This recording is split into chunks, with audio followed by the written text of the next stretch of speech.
Halo, aku Putri, mahasiswi Sastra Jerman Universitas Negeri Surabaya. Pada video kali ini, aku akan membahas tentang jejak budaya pada dongeng terjemahan Der Teufel mit den Drei Goldenen Haare, atau dalam bahasa Indonesia, dongeng ini berjudul Tiga Rambut Emas Iblis, karya Grimm bersaudara. Nah, seperti yang kita tahu, dongeng adalah kejadian atau cerita yang tidak benar-benar terjadi.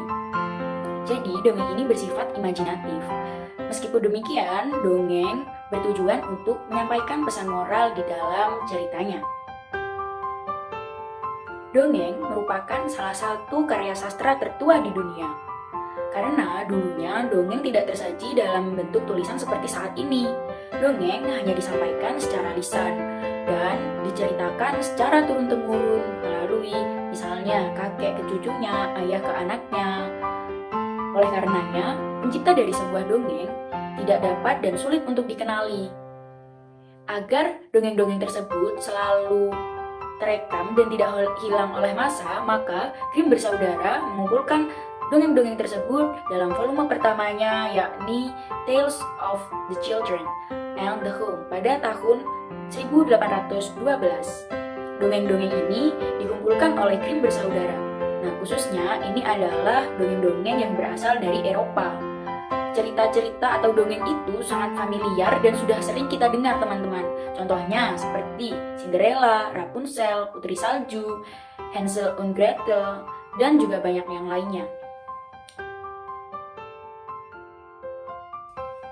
Dalam dongeng Tiga Rambut Emas Iblis ini bercerita tentang seorang anak laki-laki yang dilahirkan dalam bungkusan ketuban utuh. Konon katanya, dia akan menikahi seorang putri raja pada umurnya yang ke-14.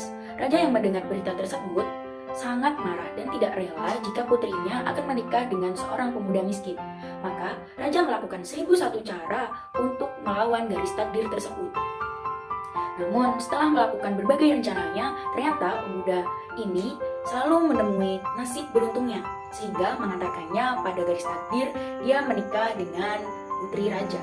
Namun saat pernikahan itu berlangsung, raja sedang tidak ada di istananya.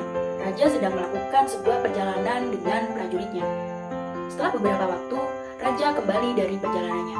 Dia teramat kaget dan tidak percaya bahwa putrinya telah menikah dengan seorang pemuda yang dia pikir telah mati.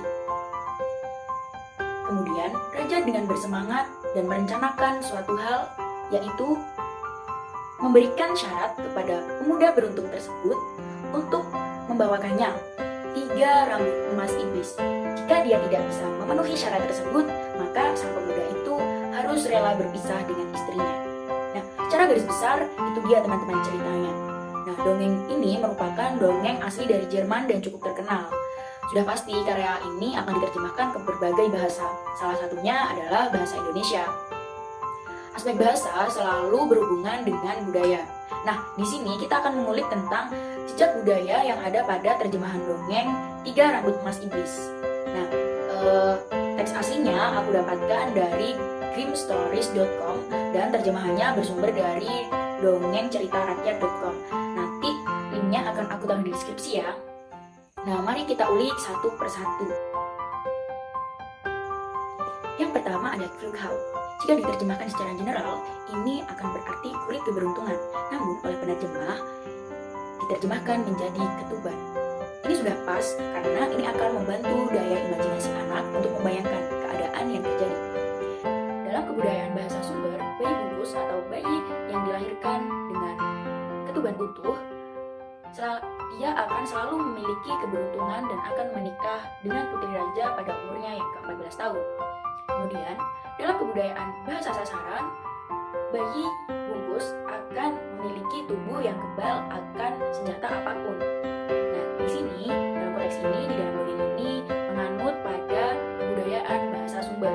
Nah, ini adalah salah satu simbol jejak budaya yang terdapat di dalam dongeng ini. Ada kata wine cool. Oleh penerjemah, ini diterjemahkan dengan anggur. Ini sudah pas, namun kita perlu berhati-hati. Di sini yang dimaksud bukan buah anggur, akan tetapi minuman anggur.